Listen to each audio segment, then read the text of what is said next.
you still seem like, and I would compare you and Larson. Like I watched the end of the Vegas race, and it was like a chess match. And it was like it was like a chess match, and you went to the top and started gaining ground, and in 3 and 4, and got there at the end, and then it became that match of air block and all the things that come with today's racing. But I view that as a dirt thing, because you have to move around the racetrack and find the line. Is that something that you think you were good at in dirt, and or something that you were taught? Because it seems like it's obviously carried over for both of you to this car, to be able to run high, run low. But even last week at Phoenix, it was in deep, shallow, on the apron, diamond, up at the top, down at the bottom. Is that something that comes with your background? Because I think a lot of people don't give you enough credit for running the fence and being able to do the things that you do in traffic like they do Larson. So I think it's one of your strengths of how you get to the front and the way that you drive the car, because you're creative in what you do. And it seems like that's something that you've done your whole career, or were you taught that? I think there's a bit of both. I think at the start when I came over to asphalt, I was just so bad at hitting the bottom of the racetrack lap after lap. I would just have to find something else. I was never really good at running the bottom when I ran dirt. I always would tend to find speed the higher I'd run on the racetrack. And racing dirt, that meant finding moisture through the middle of the racetrack that would kind of spray up off the bottom, or going up and running on the cushion if it was there on that given night. So I think, some of it is just what I grew up doing. I think probably a lot of the similarity that you're pointing at between me and Kyle comes from, we both grew up racing outlaw karts in California. And you had to be really, really aggressive with the vehicle, with the kart, and you had to be ready to change your line at a moment's notice, because you just never know when someone's gonna get ready to throw a slider on you. So I think some of the air stuff, I got a little bit of a hint about it when I was racing late models. That was kind of in that era where the clean air, dirty air, the floatiness of the nose in traffic was really starting to become more prevalent in late model racing. So some of it was, a product of just my background, and then I had to really work on it a lot, I feel like, through trial and error once I got into the trucks. Because I feel like when I got truck racing, I was way too early. I'd always jump up out of line way too quick to the top and lose like 5-6 spots. Then I'd get it going, and then someone would jump up, right? So I think it's just through trial and error. I feel like my driving style is also that way. I'd drive the car into the corner until I hit that limit. And because of what I grew up doing, I've been able to drive myself out of it more times than not. So I feel like I've kind of applied that to everywhere we go. Road courses, short tracks, whatever it is. I always go past the limit, find it, okay, there it is, and try and stay under it. So you went from dirt. Tell me how you got to the asphalt piece of it. Oh my gosh. So Schrader is how I got the asphalt piece of it, yeah. Ken Schrader. Ken Schrader. Yeah. Yeah, we're racing late models together. He was, he was doing some modified stuff, but he drove my car in the Prelude one year.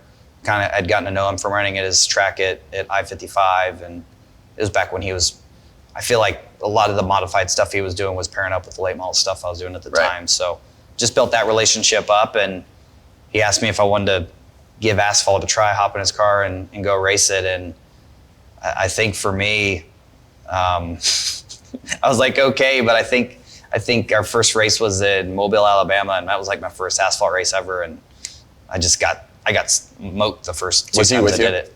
Yeah. Oh, I think he was definitely there. Mobile didn't go great. Then we went to Salem, and it went a little bit better. I think I only got lapped once at Salem. Ran 6th to Busher, who won it.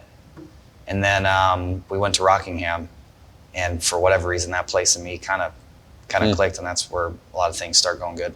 Yeah. So Schrader is one of those icons in our sport, and I think he's as famous on the racetrack as he is off the racetrack. So did you learn anything from Schrader that I learned a lot? Yeah. I always knew we need to note here today that everybody has a Schrader story. I knew if he was at the racetrack, I just had to find his Suburban, and I could get a refreshment anytime I wanted to. You know what I mean? Yeah. He'd always kept them stocked. So, yeah, a lot of good stories, man. I got to spend time with him out in Missouri, out here when he had the race team out here.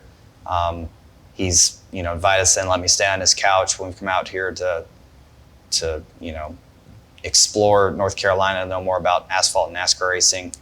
Just was a very inviting individual, and really He's a opened legend. doors for me. He's he a is legend. a legend for sure. He took me dirt racing for the first time, and he said, "Kevin, just follow me." I said, "Okay, I'm going to follow you." In the modified, we were at the smallest racetrack I've ever been to on earth, and Macon, Macon, yeah? Illinois. Oh, I love that place. Yeah, we went to Macon, Illinois, and Schrader That is said, a tiny place. Schrader for said, "Just modified. follow me," and I'm nervous. I'm so nervous because I hadn't done much dirt racing. He said, "Just stay close." I said, "Okay." So we go out on the racetrack, and I pack in the track and make a few laps. The next thing you know, they throw the green, and I have this much mud on my Caked nose, on, and yeah. I can't pull. Tear. Every time I pull a tear off, he'll gas it up, and the next thing I know, I'm out of tear offs, and I couldn't practice because I had so much mud on my helmet that my head was hanging down like this, and he thought that was the funniest thing in the world. Man. So Tear-offs, right? I mean, yeah, it takes you back. I haven't raced dirt in a while, but yeah, I mean, just that. Why not? It's a good question. I can barely keep up with what I'm doing. That's probably a lot of it. With just life in general. Yeah, I'd say. Bo for me, keeps you busy. Well, I mean, I would love to spend more time with them than I am. So if I could find a way to, I guess, shorten the week up some, right? I don't know if I want to go race dirt, but I feel like I already don't spend enough time with my family as I should. So that to me is priority number one, because I feel like on days like this, maybe not necessarily days like last week was pretty hectic, right? There was a lot going on. I was out of the door Wednesday night, not seeing him Thursday, Friday, Saturday. So, just the weeks are short when you do this stuff, and there's a lot that you kind of need to go through to be fully prepared. So I've just been trying to wait it out, I guess, and see, get a year, maybe 2 years into this, and see how my preparation level is doing. How quickly can I get prepared? And if I can have time to go do that other stuff, I will. But what would you race first? Or if you said right now I'm going to go dirt racing this year, what would you say? This is what I want to do. Is it sprint car, midgets? What tour would you follow? Or that's a tricky one. I mean, I shouldn't put you on the spot for the tour. That's not a fair question. Which tour? Yeah, the World of Outlaws or the high limit stuff on the. Well, on the I mean, I cars. ran non-wing sprint cars. I never ran a wing car, so it's unfamiliar territory. I've always wanted to drive one. I haven't yet, but I had some experience in midgets and non-wing 410s, and then the late models, obviously. Chili Bowl? That'd be it's at a good time, right? That one would kind of make sense, but I haven't done it in a long time. The last 2 times I did it probably 10, 12 years ago, I would be going into the practice night, just all the rest in the world, and just trying to figure it out on the qualifying night. So if I'm going to do it, I want to be prepared. I know how much preparation helps me on the cup side, right? Yeah. So that's why I've kind of made sure if I'm going to go venture out that I'm fully prepared for it, instead of trying to knock rust off when I should be competing, 24 hours of Daytona?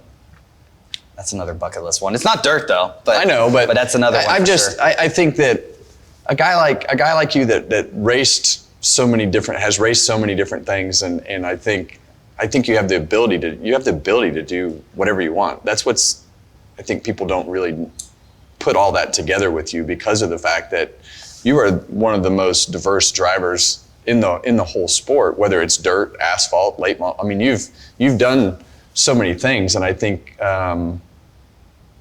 to me, when I watch the 24 hours of Daytona, I wish more of you guys would go do that. But I know it comes down to time and all the things that come with that, because I think it just makes our stars shine so much more, because you guys are good road racers, you guys are good dirt racers, you're good at cup cars, Xfinity cars, trucks. You can go race late models anywhere in the country.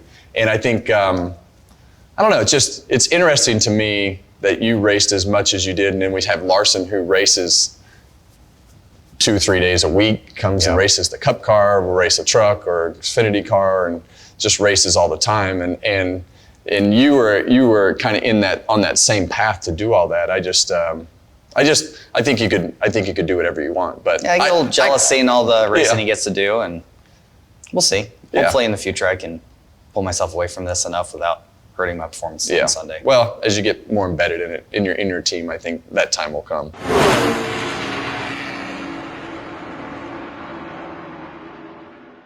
Hey race fans, thanks for watching our video. For all NASCAR on Fox News, content, and the best clips from Fox Sports, be sure to follow and subscribe to our channel.